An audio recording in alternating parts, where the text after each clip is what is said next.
Hello भैया, फिर से स्वागत है आप सभी को हमारे यूट्यूब चैनल छोटे राज ऑफिशियल में। तो चलिए भैया, आज जो है हम नवरात्रि सॉन्ग का एफएलपी प्रोजेक्ट और नो वॉइस टैग लेकर आए हैं।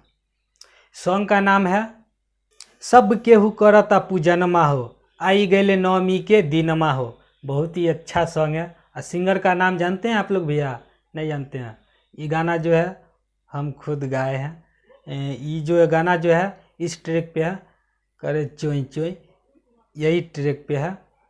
सब केहू करता पूजनमा हो, आई गए नवमी के दिनमा हो।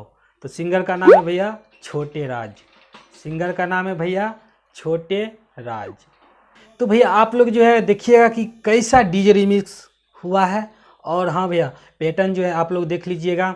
और किक जो है हार्ड किक कर दिए हैं, क्योंकि जो है डबल मार दिए हैं किक। वो भी आपका मर्जी जो है देख लीजिएगा कि आप सिंगल में रखना चाहते हैं कि डबल में। डबल दीजिएगा तो हार्ड किक बन जाता है, सिंगल रखिएगा तो मीडियम में हो जाता है। तो भैया सॉन्ग जो है बहुत ही गजब का है। सॉन्ग आप लोग जो है पहले सुन लीजिएगा, उसके बाद जो है आप लोग हमको बताइएगा कि कैसा सॉन्ग है।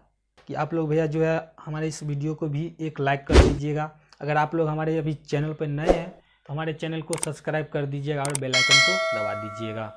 तो भैया ये एफएलपी प्रोजेक्ट और नो वॉइस टैग में दोनों में ही पासपोर्ट नहीं लगा हुआ है। आप लोग जाइए फटाफट लोड कीजिए और अपना नाम चढ़ाइए। ये दोनों में पासपोर्ट नहीं लगाए हैं, आप लोग जाइए डाउनलोड कीजिए। तो चलिए भैया देर न करते हुए अपने कंप्यूटर स्क्रीन पे चलते हैं।